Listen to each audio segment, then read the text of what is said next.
For most Westerners, a serving of cheese comes with almost every meal.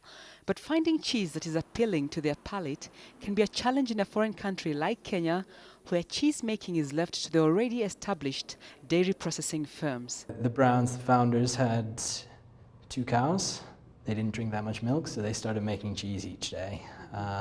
So really it started out of a love of food and a love of cheese in particular. They started with no formal training in cheese making, initially just with a book. Shortly thereafter, Susan Brown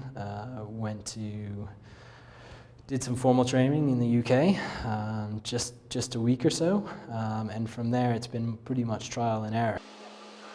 Brown's Cheese started off as a family business. In most cases, such entities experience challenges of succession.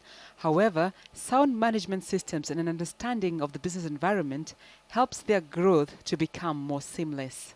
We were very clear on how the roles were going to break out and where authorities were going to lie, and also on sort of the buyout process and all that.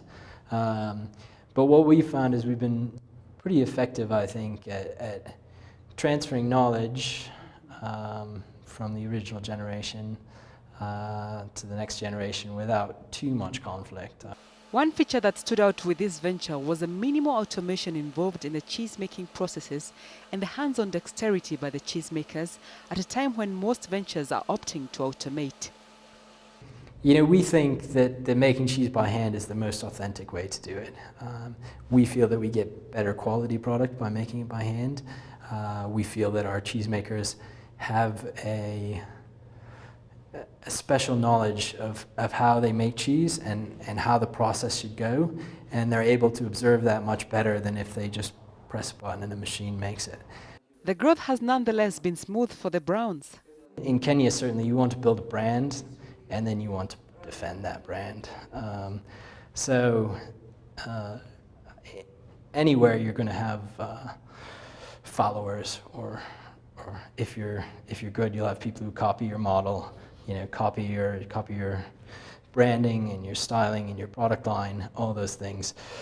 So the only way you can protect yourself against that is to build a brand that's strong enough that people want your brand, and that's going to protect your margins as well. In our case, protecting the brand just means driving that quality, driving it every day, making sure that our cheese is always delicious when people taste it.